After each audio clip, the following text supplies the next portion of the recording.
ሰላም እንዴት ናችሁ? ሰላም ናችሁ ወይ? ዶክተር አሸናፊ ነኝ። ዛሬም እንግዲህ በሌላ ኬዝ መጥቻለሁ። ስለ ስኳር ነው። እንግዲህ ስኳር በሽታ አራት አይነት አለው። ታይፕ ዋን የሚባል አለ። ብዙ ጊዜ ህፃናት ላይ የሚከሰት እድሜያቸው ከ30 በታች የሆኑና እንደዛውም ደግሞ ታይፕ ቱ የሚባለው እድሜያቸው ከ30 ዓመት በላይ የሆነና ብዙ ጊዜ በቤተሰብ ውስጥ የሚተላለፍ ወይም ደግሞ በውፍረት። ሶስተኛው ደግሞ አዘርስ የሚባለው አለ። መድኃኒት የሚያመጣ የተለያየ አይነት መድኃኒቶች ስኳርን ሊያመጡ ይችላሉ። ቫይረስ አለ።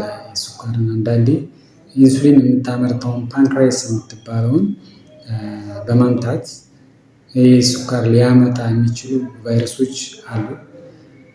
ሌላኛው ስኳር አይነት ደግሞ ከዛ ውስጥ አሁን ዛሬ ትንሽ እስኪ ልናየውና ለጥንቃቄ ስፔሻሊ ስኳር ያለባችሁ ወጣት ሴቶች ለማርገዝ ምን ምን አይነት ክራይቴሪያዎች ያስፈልጋሉ? አንድ ሴት አሁን ስኳር በሽተኛ ከሆነች ለማርገዝ ብዙ አይነት ነገሮች አሉ።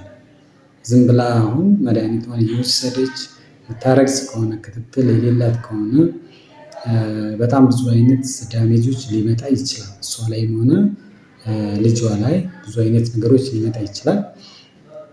ለጥንቃቄ አንድ ወጣት ሴት በስኳር በሽታ ተይዛ ከሆነ ማድረግ ያለባት ነገሮች አለ። አንደኛ ሆስፒታል በመሄዷ ሄዳ የስኳር ኮምፕሊኬሽኖች አሉ። ስኳር ሊያመጣ የሚችለው የአይን ችግር አለ፣ የኩላሊት ችግር ይኖራል። እንደዛውም አይነት የተለያየ አይነት ብዙ ኮምፕሊኬሽኖች አሉ። እሱን መጀመሪያ ስክሪን መደረግ አለበት። አለ ወይ የለም የሚለው ነገር ቼክ ማድረግ ያስፈልጋል ማለት ነው። ከማርገዝ በፊት የታይሮይድ ሆርሞን ቼክ ማድረግ አለባት። እንደዛውም ደግሞ የሶስት ወር ስኳር አንድ ላይ የሶስቱን ወር ቼክ አድርጋ ከ7 በላይ መሆን የለበትም ለማርገዝ ማለት ነው። አሁን ከ10 በላይ ከሆነ አንድ ሴት ማርገዝ የለባትም። እንደዛውም ደግሞ ፎሊክ አሲድ የሚባለው ቢያንስ 1 ወር አስቀድማ መውሰድ አለባት። በየቀኑ ፎሊክ አሲዱን 1 ወር አስቀድማ መውሰድ አለባት። እንደዛውም መቀጠል አለባት ማለት ነው እስከ 3 ወር። ይሄ ቅድመ ጥንቃቄ ነው። ይህ ብቻ ሳይሆን ሌሎቹም መመከር ያለባት ነገሮች አሉ። ስፔሻሊ ያው ልጅ ሊወርድ ይችላል። ብዙ ጊዜ ያው የስኳር ዲያቤቲክ እንትን ከሆኑ ልጅ ሊወርድ ይችላል። እንደዛውም ደግሞ የተለየ አይነት ተፈጥሮ ምናልባት ያው ኮንጀኒታል አኖማሊስ የሚባለው ሊመጣ ይችላል። እንደዛውም ደግሞ ለወሊድ ጊዜ ለሚመጣው ግፊት በወሊድ ጊዜ የሚመጣው ግፊት በጣም ይጨምራል። አንድ እናት ዲያቤቲክ ወይም ደግሞ ስኳር በሽተኛ ከሆነች ግፊት የመምጣት ቻንሱ ከፍተኛ ነው ማለት ነው። በእርግዝና ጊዜ እሱን ቼክ መደረግ አለበት። ግን ሙሉ በሙሉ አንድ ሴት ወጣት ሆና ያው ለማርገዝ ዝግጁ እስከሆነች ድረስ መከላከያ መጠቀም አለባት። ምንም ማርገዝ ወይም ደግሞ ክልክል የሆነበት ሲቹዌሽኖች ይኖራሉ። አሁን ለምሳሌ የ3 ወር ጥርቅም ከ10 በላይ ከሆነ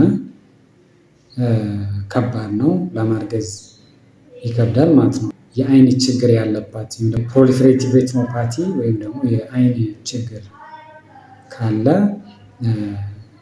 ካረገዘች አይን ሊጠፋ ይችላል በእርግዝና ወቅት ማለት ነው። እሱንም ቼክ መደረግ ግዴታ መጀመሪያ ላይ ያስፈልጋል ማለት ነው። እንደዛውም ደግሞ የኩላሊት ችግር ክሬቲን የሚባለው ከ2 በላይ ከሆነ የኩላሊት ችግር ስኳር አምጥቶ ከሆነ የልብ ችግር ኢስኬሚክ ሃርት ዲዚዝ የሚባለው ደግሞ የልብ ችግር ስኳር አምጥቶ ከሆነ እሱንም ትሪት እስክትደረግ ድረስ እንዴት ነው ክትትል ሊሆን የሚችለው? እንደ ሌሎች እናቶች አይሆንም እና ቢያንስ በየ3 ሳምንት ነው እስከ 28 ዊክ በየ3 ሳምንት ቼክ መደረግ አለባት።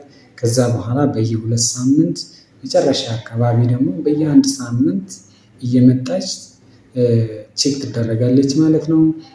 ከዛ በተረፈ ደግሞ ሌላው ደግሞ የግፊት መከላከያ ለምን ስኳር ስላለባት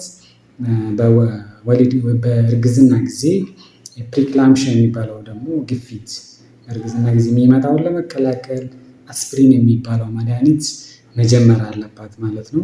እንዴት ስኳር መቆጣጠር ይቻላል የሚለውን ነገር ቢያንስ የጠዋት ከምግብ በፊት እና ከምግብ በኋላ ያለውን ቼክ ማድረግ ያስፈልጋል። ለምን ልጅ ላይ ጉዳት ሊያመጣ ይችላል። ይሄ ስኳሩ ቢያንስ በእርግዝና ወቅት ይሄ ማድረግ አለባት። ከምግብ በፊት እና ከምግብ በኋላ ፋስቲንግ እና ፖስት ፕራንዲያል የሚባለው ቢያንስ ይሄ ቼክ ማድረግ አለበት በየቀኑ። ከዛ በተረፈ ደግሞ ምግብ 3 ስናክስ 3 ሚል የሚባለው አለ። ምግብ ቁርስ፣ ምሳ፣ እራት ከዛ በመሃል ደግሞ እንደ መክሰስ አይነት ነገር መብላት አለባት ማለት ነው። ከዛ በተረፈ ደግሞ ኤክሰርሳይዝ ማድረግ አለባት። ኤክሰርሳይዝ እንግዲህ አሁን በሳምንት 3 ቢያንስ 30 ደቂቃ ወክ ማድረግ ያስፈልጋል። መፍሰስ ካለ ደም የሚፈሳት ከሆነ ኤክሰርሳይዝ ማድረግ የተከለከለ ነው። ደግሞ ሽንቷ የሚፈስ ከሆነ ሊባባስ ይችላል። በዛን ሰዓት ኤክሰርሳይዝ ማድረግ አይቻልም። ከዛ በተረፈ መቼ ነው የምትወልደው፣ መቼ መውለድ ትችላለች የሚለውን ነገር እንግዲህ ያው ከ38 እስከ 39 ባለው ሳምንት ባለው ጊዜ ውስጥ መውለድ ያለበት ኖርማሊ። ከዛ በፊት ግን አሁን በ37 ሳምንት ስኳሩን መቆጣጠር ከከበደን እንደዛውም ደግሞ ከዚህ በፊት ልጅ ወሮባት ከሆነ የኩላሊት ችግር ካለ በ37 ሳምንት መውለድ ትችላለች። ከዛ በተረፈ ከ38 እስከ 39 መጠበቅ አለብን። ከዛ ግን ከ40 ሳምንት በላይ መሆን የለበትም፣ መጠበቅ የለብንም ከ40 ሳምንት በላይ። እንግዲህ ያው በኦፕሬሽን መውለድ ትችላለች። ከዛም ደግሞ በኦፕሬሽን ለመውለድ ኢንዲኬሽኖች አሉ፣ የሚያስፈልጉ ክራይቴሪያዎች አሉ። ከዛ በተረፈ ግን በአምጣ ብዙዎቹ አምጦ መውለድ ይችላሉ ማለት ነው። አመሰግናለሁ። ግን ሌላ ደግሞ ስኳር በእርግዝና ጊዜ የሚመጣ ስኳር አይነት አለ። እሱ ደግሞ ሁል ጊዜ የሚቀጥል አይነት አይደለም። እሱን ለብቻ በሌላ ቪዲዮ እናወራበታለን። ስላዳመጣችሁ አመሰግናለሁ። ሰብስክራይብ አድርጉ፣ ለሌሎችም ሼር እያደረጋችሁ ተባበሩን። ቴንኪው